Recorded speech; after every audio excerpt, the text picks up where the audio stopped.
Bonjour, je suis Diane Akoa et ici sur ma chaîne sur YouTube Tout un système de pensée, nous parlons du service client. Nous parlons de ce que les clients subissent chez nous en Afrique.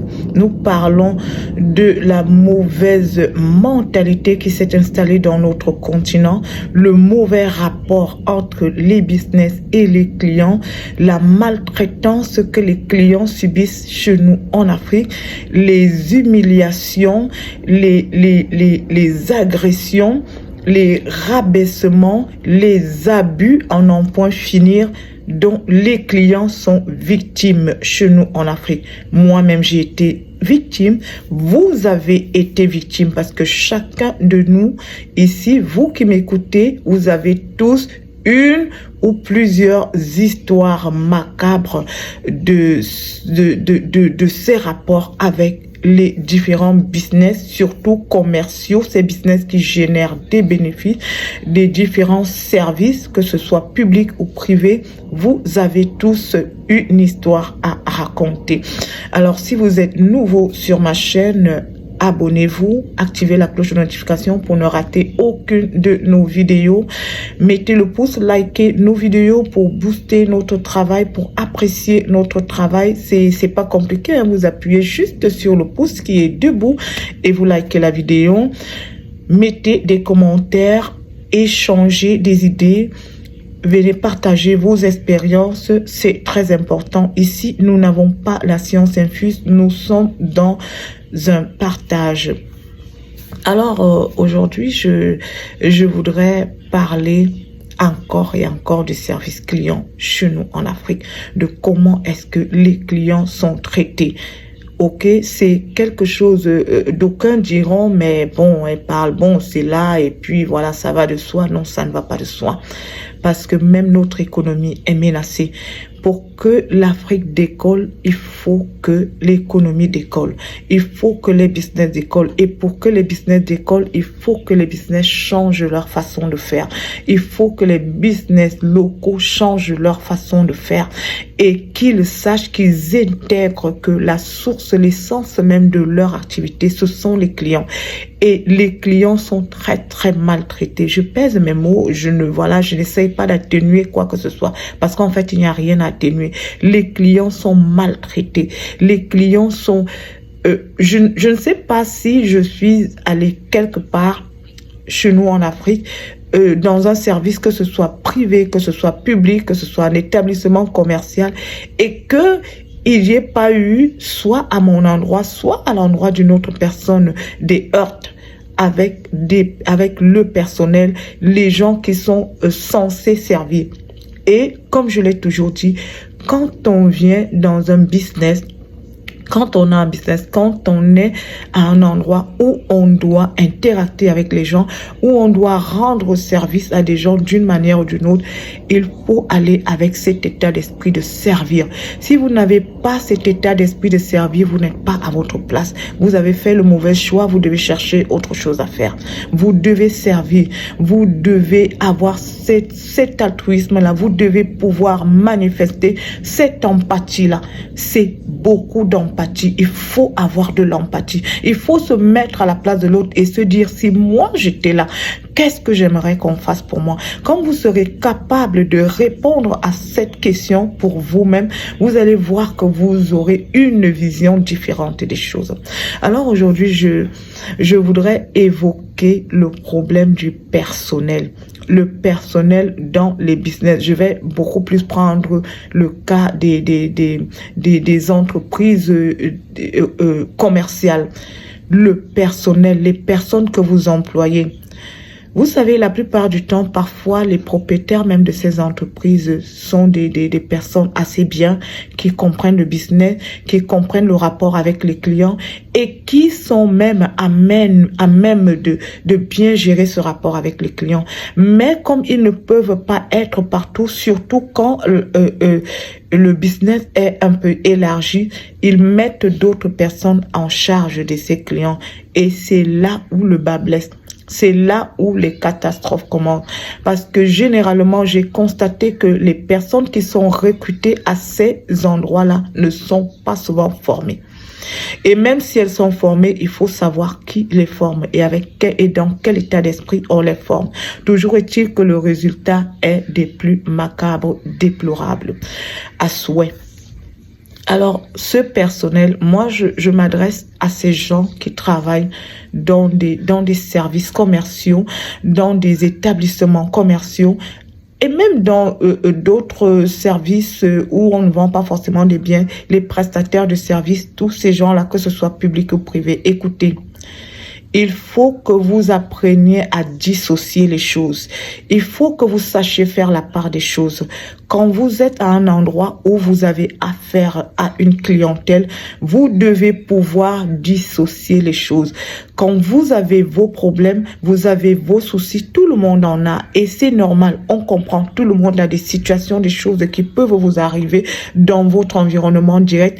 Mais il faut savoir que quand vous arrivez dans votre travail et que vous devez parler aux clients, vous devez traiter avec les clients, il faut prendre vos problèmes, vous les emballez, vous les mettez dans un box et vous les posez quelque part.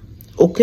Vous les mettez, je sais pas moi, au bas de votre cerveau et essayez de faire ce que vous voulez, mais sachez une chose, vous devez pouvoir dissocier votre vie privée, vos problèmes privés et le travail que vous faites. Je vais vous dire quelque chose qui est assez quand même étonnant, c'est assez paradoxal. Quand vous travaillez avec les clients, il faut être hypocrite. Il faut être diplomate, mais avec des mots plus faciles, il faut être hypocrite. Oui, il faut être hypocrite. Quand je dis hypocrite, je veux dire, il faut savoir dissimuler vos véritables émotions et vos véritables sentiments. Les personnes qui viennent en face de vous n'ont pas besoin de votre amour. Vous n'êtes pas là pour les aimer en fait. Et elles ne sont pas là pour vous aimer. Mais vous devez assurer ce rapport entre vous. Un moment clé de la transaction. C'est juste un moment, c'est pour un moment. Dites-vous ça, mettez-vous ça à l'esprit, c'est pour un moment. Je suis avec ces gens, avec ces personnes pour un moment. Je dois, interacter avec ces personnes pour un moment. Et vous vous composez un visage, vous vous composez une attitude qui va vous être bénéfique. C'est pour votre bien. Alors, il faut pouvoir dissocier vos problèmes personnels.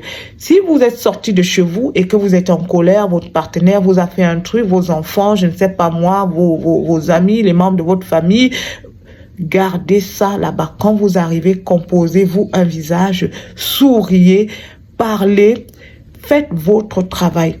Parce que là, il est question d'argent. Là, il est question de faire de l'argent. Et là, il est question de satisfaire celui qui vient vous donner cet argent-là. Il est question de trouver les voies et moyens de le garder, de le retenir pour qu'il revienne toujours encore et encore vous donner cet argent. Alors, c'est pas la peine d'arriver. Parfois, vous arrivez, vous posez une question à quelqu'un, la personne ne vous répond pas. Vous entrez dans un magasin, personne ne vous regarde. Non, mais c'est étonnant. Personne ne vous regarde. Vous posez une question, combien cette chose coûte? Est-ce que vous pouvez mettre... Personne ne vous répond. On ne vous regarde pas. On ne s'occupe pas de vous. Parfois, la personne est au téléphone en train de régler ses problèmes personnels. Et quand bien même vous voulez insister, catastrophe, la personne déverse sa frustration sur vous, vous engueule comme un poisson pourri et voilà, vous écopez de quelque chose que vous ne connaissez pas. Quand vous décidez de venir travailler dans un endroit où vous allez interagir avec les clients, laissez vos problèmes chez vous et soyez dans votre travail. Et maintenant, à ces personnes qui sont des propriétaires de ces business-là, il faut faire attention aux personnes que vous employez parce que ces personnes-là vous détruisent et détruisent votre business. Ces personnes-là détruisent votre business à petit feu. Ça prend parfois du temps, hein, mais quand ça s'écroule et on ne peut plus recomposer les choses. Moi, j'ai vu des business qui se sont écroulés comme ça. Hein. Je connais un supermarché chez nous en Afrique, chez moi, mais c'était un supermarché, c'était à un moment, pendant des décennies, c'était le supermarché le plus huppé de la capitale. mais avec un service client des plus macabres. Les caissières de ce supermarché se prenaient pour des demi-dieux. C'était des caissières mal élevées, c'était des caissières mal polies qui insultaient les clients, qui rabrouaient les clients, qui faisaient toutes sortes d'exactions aux clients. C'était les managers qui étaient imbus d'eux-mêmes.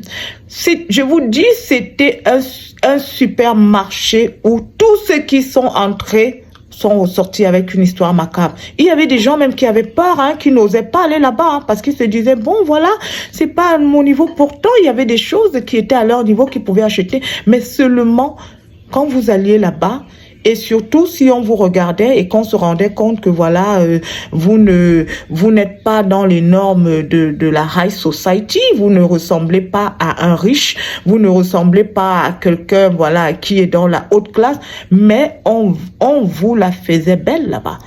C'était macabre. Mais le temps est passé et puis un beau jour, d'autres grands supermarchés ont commencé à naître. La ville a commencé à connaître d'autres supermarchés qui sont venus s'installer. Et maintenant, dans cette ville, il y a des grands supermarchés, des multinationales qui sont installés. Aujourd'hui, ce supermarché est à la ruine. Ils sont à la ramasse. Ils n'ont pas de clients. Je vous dis, parfois les gens qui vont là-bas, c'est peut-être parce qu'ils habitent à côté. Ou alors parce que, voilà, bon, ils y vont.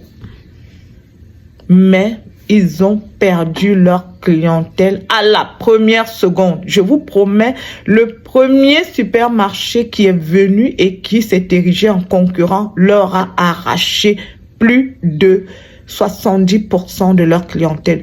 Aujourd'hui, ils ont perdu plus de 90% de leur clientèle. Je vous dis, c'est quelques perdus, quelques égarés qui vont là-bas.